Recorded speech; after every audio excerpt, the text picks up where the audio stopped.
Hi friends, NSN job വേൾഡിൻ്റെ ഏറ്റവും പുതിയ വീഡിയോയിലേക്ക് ഏവർക്കും സ്വാഗതം. ഈ വീഡിയോയിൽ ഡിസ്കസ് ചെയ്യുന്നത് Kerala public service commission Kerala പോലീസിലേക്ക് നടത്തുന്ന റിക്രൂട്ട്മെന്റ് കാറ്റഗറി നമ്പർ 508/2024 ആൻഡ് 509/2024. നിങ്ങൾ ഈ ചാനൽ ആദ്യമായിട്ടാണ് കാണുന്നതെങ്കിൽ ഒന്ന് സബ്സ്ക്രൈബ് ചെയ്യുക. അതുപോലെ വീഡിയോ ലൈക്ക് ചെയ്യുന്ന കാര്യത്തിൽ യാതൊരു ഉപേക്ഷയും വിചാരിക്കരുത്. ദയവ് ചെയ്ത് എല്ലാവരും വീഡിയോ ലൈക്ക് ചെയ്യണേ. നമുക്ക് കാറ്റഗറി നമ്പർ 508/2024 ആൻഡ് 509/2024 നോക്കാം. വകുപ്പ് police, armed police battalion.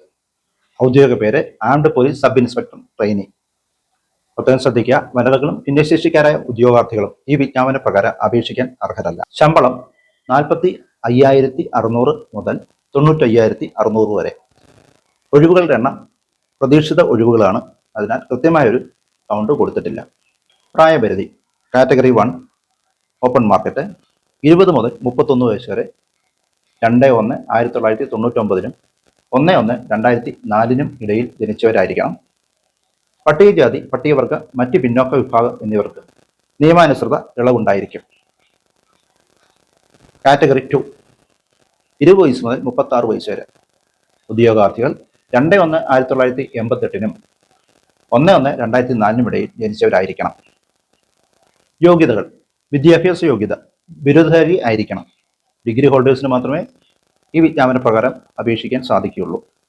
Category 1 ബിരുദധാരികളായ പട്ടികജാതി പട്ടികവർഗക്കാരുടെ അഭാവത്തിൽ ഏതെങ്കിലും അംഗീകൃത സർവകലാശാലയിൽ നിന്നും പ്രീ യൂണിവേഴ്സിറ്റി, പ്രീ ഡിഗ്രിയോ തത്തുല്യ പരീക്ഷയോ പാസ്സായ പട്ടികജാതി പട്ടികവർഗ ഉദ്യോഗാർത്ഥികളെ അവർക്ക് സമരം ചെയ്തിട്ടുള്ള കോട്ട തികയ്ക്കുന്നതിനായി ആവശ്യമെങ്കിൽ മാത്രം പരിഗണിക്കുന്നതാണ്. ശാരീരിക യോഗ്യതകൾ: ശാരീരികമായി പൂർണ്ണ യോഗ്യരായിരിക്കണം.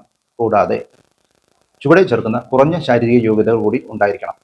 ഉയരം 167 സെന്റിമീറ്റർ. ഉയരം കൂടിയ ഉദ്യോഗാർത്ഥികൾക്ക് മുൻഗണന നൽകുന്നതായിരിക്കും.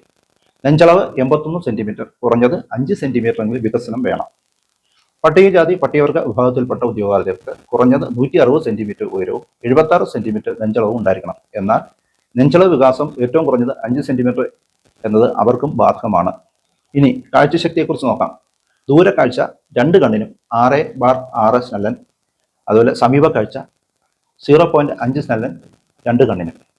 ഓരോ കണ്ണിനും പൂർണ്ണമായ കാഴ്ചശക്തി ഉണ്ടായിരിക്കണം. വർണ്ണാന്ധത, കോങ്കണ്ണ് അല്ലെങ്കിൽ കണ്ണിന്റെയോ കൺപോളയുടെയോ അനാരോഗ്യകരമായ അവസ്ഥ എന്നിവ അയോഗ്യതയിൽ കണക്കാക്കുന്നതാണ്. പൊട്ടുതട്ട്, പരന്ന പാദം, ഞരമ്പ് വീക്കം, വളഞ്ഞ കാലുകൾ, വൈകല്യമുള്ള കൈകാലുകൾ, ഉന്തിയ പല്ലുകൾ, കേൾവിയിലും സംസാരത്തിലുമുള്ള വൈകല്യങ്ങൾ എന്നിവയുള്ള ശാരീരിക ന്യൂനതകൾ അയോഗ്യതയായി കണക്കാക്കുന്നതാണ്. ഉദ്യോഗാർത്ഥികൾ കായികക്ഷമതാ പരീക്ഷ അല്ലെങ്കിൽ സർട്ടിഫിക്കറ്റ് വെരിഫിക്കേഷൻ സമയത്ത് ശാരീരിക യോഗ്യതയും കണ്ണട കൂടാതെയുള്ള കാഴ്ചശക്തിയും തെളിയിക്കുന്നതിന് താഴെ കൊടുത്തിട്ടുള്ള മാതൃകയിൽ സിവിൽ സർജന്റെ റാങ്കിൽ കുറയാത്ത മെഡിക്കൽ ഓഫീസറിൽ നിന്നും ലഭിച്ച മെഡിക്കൽ സർട്ടിഫിക്കറ്റിന്റെ അസൽ ഹാജരാക്കേണ്ടതാണ്. മെഡിക്കൽ സർട്ടിഫിക്കറ്റിന്റെ ഫോർമാറ്റ് ഇതിൽ കൊടുത്തിട്ടുണ്ട്.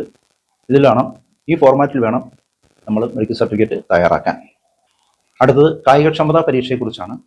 മുകളിൽ പറഞ്ഞിരിക്കുന്ന യോഗ്യതകൾക്ക് പുറമെ ഓരോ ഉദ്യോഗാർത്ഥികളും കായികക്ഷമതാ പരീക്ഷയ്ക്ക് വിധേയമാകുന്നതാണ്. ഉദ്യോഗാർത്ഥികൾ നാഷണൽ ഫിസിക്കൽ എഫിഷ്യൻസി 1 സ്റ്റാർ നിലവാരത്തിലുള്ള ടെസ്റ്റിലെ ചുവടെ ചേർക്കുന്ന 8 ഇനങ്ങളിൽ ഏതെങ്കിലും 5 എണ്ണത്തിൽ യോഗ്യത നേടിയിരിക്കണം. ഇനങ്ങൾ: 100 മീറ്റർ ഓട്ടം 14 second, high jump 132.20 centimetre, long jump 457.20 centimetre, putting the shot put എറിയേണ്ടത് 7264 ഗ്രാം വെയിറ്റ് ഉള്ള ഷോട്ട് പുട്ട് 609.60 സെന്റിമീറ്റർ ആണ് എറിയേണ്ടത്. ക്രിക്കറ്റ് ബാൾ ത്രോയിങ് 6096 സെന്റിമീറ്റർ ദൂരത്തേക്ക് എറിയണം. റോപ്പ് ക്ലൈംബിംഗ് കൈകൾ മാത്രം ഉപയോഗിച്ച് 365.80 സെന്റിമീറ്റർ. പുള്ളപ്പ് ആൻഡ് ചിന്നിങ് 8 തവണ 1500 മീറ്റർ ഓട്ടം 5 മിനിറ്റ് 44 സെക്കൻഡ്. ഉദ്യോഗാർത്ഥികൾ ശാരീരിക അളവുകൾ കായികക്ഷമതാ പരീക്ഷയ്ക്ക് മുന്നോടിയായി എടുക്കുന്നതാണ്. നിശ്ചിത ശാരീരിക അളവുകൾ ഇല്ലാത്ത ഉദ്യോഗാർത്ഥികളെ കായികക്ഷമതാ പരീക്ഷയിൽ പങ്കെടുപ്പിക്കുന്നതല്ല. കായികക്ഷമതാ പരീക്ഷയിൽ പങ്കെടുക്കുന്നതിനിടയിൽ അപകടം സംഭവിക്കുകയോ പരിക്കേൽക്കുകയോ ചെയ്യുന്ന ഉദ്യോഗാർത്ഥികൾ ഈ പരീക്ഷയിൽ പങ്കെടുക്കാൻ വീണ്ടും അവസരം നൽകുന്നതല്ല. സേവന വ്യവസ്ഥകൾ: ആംഡ് പോലീസ് സബ് ഇൻസ്പെക്ടർ തസ്തികയിലേക്ക് നേരിട്ടുള്ള നിയമനം വഴി തിരഞ്ഞെടുക്കപ്പെടുന്ന ഉദ്യോഗാർത്ഥികൾക്ക് പോലീസ് ട്രെയിനിങ് കോളേജിൽ വെച്ചോ അല്ലെങ്കിൽ സംസ്ഥാന സർക്കാരോ സംസ്ഥാന പോലീസ് മേധാവിയോ നിശ്ചയിക്കുന്ന സ്ഥാപനത്തിൽ വെച്ചോ 1 വർഷക്കാലം ട്രെയിനിങ് ഉണ്ടായിരിക്കുന്നതാണ്. പരിശീലനകാലം ഡ്യൂട്ടിയായോ സർവീസ് ആനുകൂല്യങ്ങൾക്കോ പ്രൊബേഷൻ, ഇൻക്രിമെന്റ് എന്നിവയ്ക്കോ കണക്കാക്കുന്നതല്ല. അതാത് സമയങ്ങളിൽ സർക്കാർ നിശ്ചയിക്കുന്ന സ്റ്റൈപ്പൻഡ് പരിശീലന കാലത്ത് ലഭിക്കുന്നതാണ്. പ്രൊബേഷൻ ട്രെയിനിങ് പൂർത്തിയാക്കുന്നതിന് ശേഷം നിയമിക്കപ്പെടുന്നവർ തുടർച്ചയായ 3 വർഷത്തിനുള്ളിൽ 2 വർഷക്കാലം പ്രൊബേഷനിലായിരിക്കും.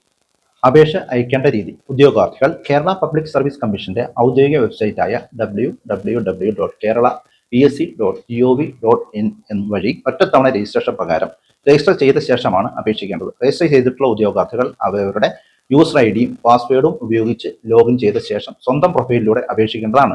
ഓരോ തസ്തികയ്ക്ക് അപേക്ഷിക്കുമ്പോഴും പ്രസ്തുത തസ്തികയോടൊപ്പം കാണുന്ന നോട്ടിഫിക്കേഷൻ ലിങ്കിലെ അപ്ലൈ നൗവിൽ മാത്രം ക്ലിക്ക് ചെയ്യേണ്ടതാണ്. പുതുതായി പ്രൊഫൈൽ ആരംഭിക്കുന്ന ഉദ്യോഗാർത്ഥികൾ 6 മാസത്തിനുള്ളിൽ എടുത്ത ഫോട്ടോ പ്രൊഫൈലിൽ അപ്ലോഡ് ചെയ്യേണ്ടതാണ്. ഫോട്ടോയുടെ താഴെ ഉദ്യോഗാർത്ഥികളുടെ പേരും ഫോട്ടോ എടുത്ത തീയതിയും വ്യക്തമായി രേഖപ്പെടുത്തിയിരിക്കണം. നിശ്ചിത മാനദണ്ഡങ്ങൾ പാലിച്ചുകൊണ്ട് അപ്ലോഡ് ചെയ്ത ഫോട്ടോയ്ക്ക് അപ്ലോഡ് ചെയ്ത തീയതി മുതൽ 10 വർഷത്തേക്ക് പ്രാബല്യമുണ്ടായിരിക്കും. ഫോട്ടോ സംബന്ധിച്ച മറ്റ് നിബന്ധനകൾക്കൊന്നും തന്നെ മാറ്റമില്ല. അപേക്ഷാ ഫീസ് നൽകേണ്ടതില്ല. പാസ്വേഡ് രഹസ്യമായി സൂക്ഷിക്കേണ്ടതും വ്യക്തിഗത വിവരങ്ങൾ ശരിയാണെന്ന് ഉറപ്പുവരുത്തേണ്ടതും ഉദ്യോഗാർത്ഥിയുടെ ചുമതലയാണ്. ഓരോ തസ്തികയ്ക്ക് അപേക്ഷിക്കുമ്പോൾ മുൻപും തന്റെ പ്രൊഫൈലിൽ ഉൾക്കൊണ്ടിരിക്കുന്ന വിവരങ്ങൾ ശരിയാണെന്ന് ഉദ്യോഗാർത്ഥികൾ ഉറപ്പുവരുത്തേണ്ടതാണ്. കമ്മീഷനുമായുള്ള എല്ലാ കത്തിടപാടുകളും യൂസർ ഐ ഡി പ്രത്യേകം രേഖപ്പെടുത്തേണ്ടതാണ്. കമ്മീഷന് മുമ്പായി ഒരിക്കൽ സമർപ്പിച്ചിട്ട അപേക്ഷ സ്വാഭാവികമായി സ്വീകരിക്കപ്പെട്ടതാണ്. അപേക്ഷ സമർപ്പിച്ചതിനു ശേഷം അപേക്ഷയിൽ മാറ്റം വരുത്തുവാനോ വിവരങ്ങൾ ഒഴിവാക്കാനോ കഴിയില്ല. ഭാവിയിലെ ഉപയോഗത്തിനായി ഉദ്യോഗാർത്ഥികൾ ഓൺലൈൻ അപേക്ഷയുടെ സോഫ്റ്റ് കോപ്പി പ്രിന്റ് ഔട്ട് എടുത്ത് സൂക്ഷിക്കേണ്ടതാണ്. ഉദ്യോഗാർത്ഥികൾക്ക് അവരുടെ പ്രൊഫൈലിലെ മൈ ആപ്ലിക്കേഷൻസ് എന്ന ലിങ്കിൽ ക്ലിക്ക് ചെയ്ത് അപേക്ഷയുടെ പ്രിന്റ് ഔട്ട് എടുക്കാവുന്നതാണ്. അപേക്ഷ സംബന്ധമായ കമ്മീഷനുമായി നടത്തുന്ന കത്തിടപാടുകൾ അപേക്ഷയുടെ പ്രിന്റ് ഔട്ട് കൂടി സമർപ്പിക്കേണ്ടതാണ്. അപേക്ഷ സമർപ്പിക്കേണ്ട അവസാന തീയതി 29/1/2025 ബുധനാഴ്ച അർദ്ധരാത്രി 12 മണി വരെയാണ്. അപേക്ഷ സമർപ്പിക്കേണ്ട വെബ്സൈറ്റ് www.kerala.psc.gov.in